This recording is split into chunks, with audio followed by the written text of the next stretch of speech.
Hi, it's Rob Shed of Tech here, and today we're going to show you how you can set the programmable button on a lot of rugged smartphones available, such as Cat, Blackview, even things like the Motorola Defy and the Nokia XR, to use the new push-to-talk functionality in Microsoft Teams.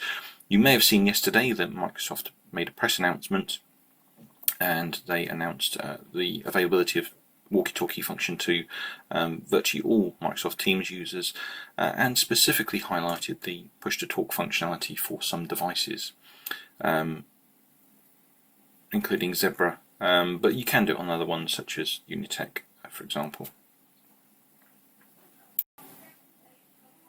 So the first thing we need to do is to actually enable Walkie Talkie mode. This is documented on Microsoft's website. I've got it here on a device that I've already installed Microsoft Teams on, and I've logged in, etc.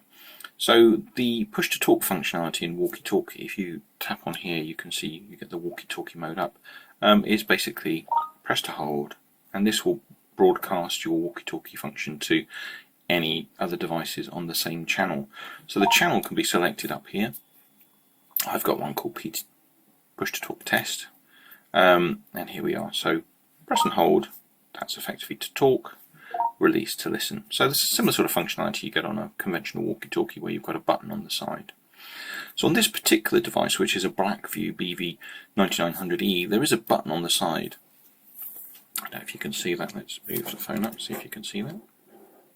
This button here. So this is programmable, and this can be used to do various things. You can change, you can tell it to launch a particular app, perhaps use the to launch the camera, etc. But what we're going to do today is to use that button to actually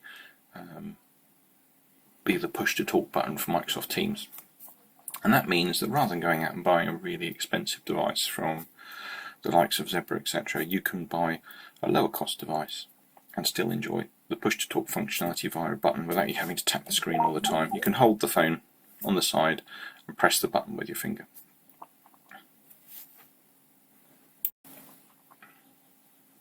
So to do this, we're going to use an application called KeyMapper. Now this is available from the Play Store. It doesn't cost anything, so I'm just going to install it now.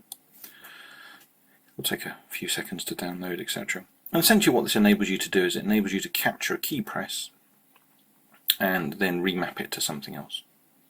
Now when you first launch the application, it will ask you to go through some settings, so we'll do that now. So you get a note from a developer on the splash screen. The next thing you need to do is to enable the accessibility service, so tap on enable, click on KeyMapper, and then just select use this service. You will be notified of some of the things that it will do. Tap on allow, and then go back, and then back again. So that shows that the accessibility service has been enabled. Next, you don't want the thing to go to sleep. So Android, like most operating systems, will shut down applications that are running in order to save power. If we were to do this on this particular program, that push-to-talk functionality wouldn't work. So what we want to do is to turn it off. So tap on turn off. Now you'll see it says battery optimization not optimized. We want to select this and go to all apps, because we actually want to scroll down and then select the KeyMapper application. So we need to scroll down a little bit. These are all the system applications that are present on the device. So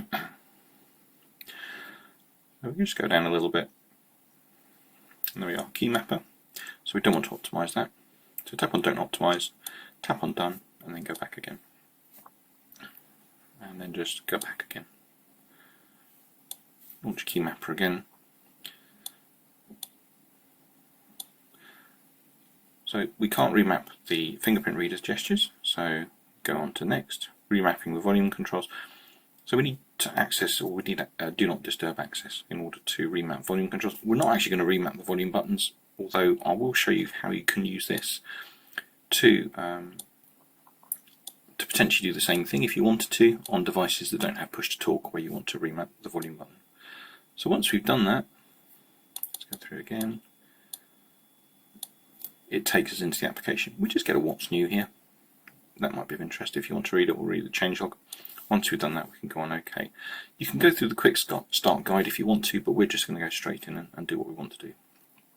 So the first thing we want to do is to actually create or capture the key that we actually want to intercept and use for what we're going to do here. So we tap on the plus here and then record trigger.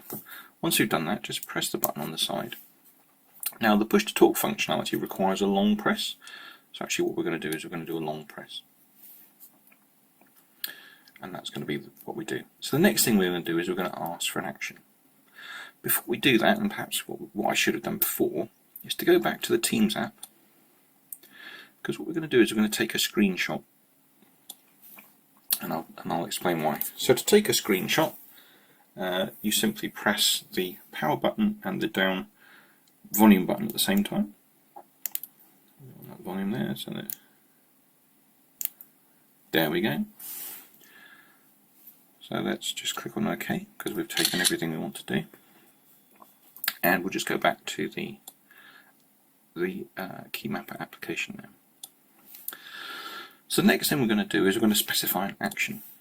Now there are certain things you can do. So if you look at actions, you can look at app shortcut, key code, system, key, tap screen, key event, text, URL, intent, phone call, sound, unsupported actions. What we're going to do today is we're going to use the tap screen function. So we tap the screen. Now normally you say, well, where do you want to tap the screen? The reason for taking the screenshot is because we're going to use that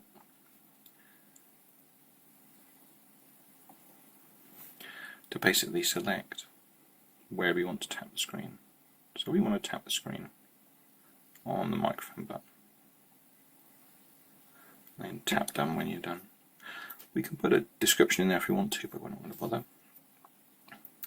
So the other thing we need to do here is to tap on there. We want to hold it down until the trigger is released. To tap on done. And we can save that. So that's the first thing we want to do. And what that will do is that will basically press the screen where we told it to. So if you imagine you have the Teams application up and you've got the press to hold, push to talk function ready, what we're doing by pressing the button is simulating pressing that with our finger, and we'll show that work in a moment.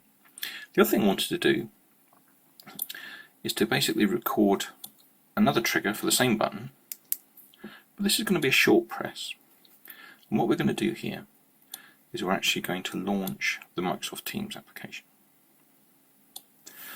and I'll show you why in a moment. So we can just tap on app at the top here, scroll down until we find Teams, select that, and then save.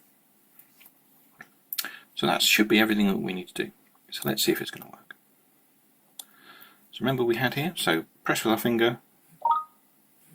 Okay, now press and hold the button. And there we go. Press and hold again. So now what we've done is we've used a simulated screen press and mapped that to using that programmable button. That means if Microsoft Teams is in the foreground, i.e. on the screen, then that button will work. If it's not there, nothing happens. In fact, what it does is it tries to tap the screen. So the reason for the single press is, single press on that button will always bring Teams to the foreground, and then we can do the walkie-talkie function. Now, one of the limitations to consider is that this won't work when the device is locked. Clearly, when the screen's blank, you're going to be tapping on something that simply isn't there. So this will only work when A, the device is awake, and B, Teams is in the foreground. But it's better than just having to tap the screen all the time, particularly if you've got one of these programmable buttons, so you can hold the phone in your hand, in the side of your hand like this, and you can use your walkie-talkie function. So it's a bit more like having a walkie-talkie radio. And it's as simple as that. The KeyMapper application doesn't cost anything to download from the Play Store. I'd certainly recommend leaving some feedback if you found this useful, both with the developer themselves. I've also suggested to the developer that we can do something a bit slicker via sending certain what are called intents, so like commands, effectively to Microsoft Teams. So the developer is working on that at the moment, and hopefully I'll be able to show that in a future video. So in summary, what we've done here is we've reprogrammed the programmable button on the side that you get on a lot of rugged smartphones. This is a Blackview, but you do get Motorola Defy. You also get other devices from other manufacturers. Ulephone makes some as well, although I think that might be pre-configured for the Zello application, but you'll need to see on there and see if it works. Things like the Nokia XR, I believe, have a programmable button. So this should work on any device that has a programmable button, but I can't guarantee it. I can't test everything. So please, do try it and see how you get on. And perhaps in the feedback, if you've tried different brands of devices, please leave feedback and tell others that it works on there as well. And I hope this video is useful. And yeah, please feel free to subscribe, leave some comments. If there's any other stuff that you'd like me to show on smartphones, ways around things, then yeah, let me know in the comments and we'll see what we can do. Thanks very much. Take care now. Bye-bye.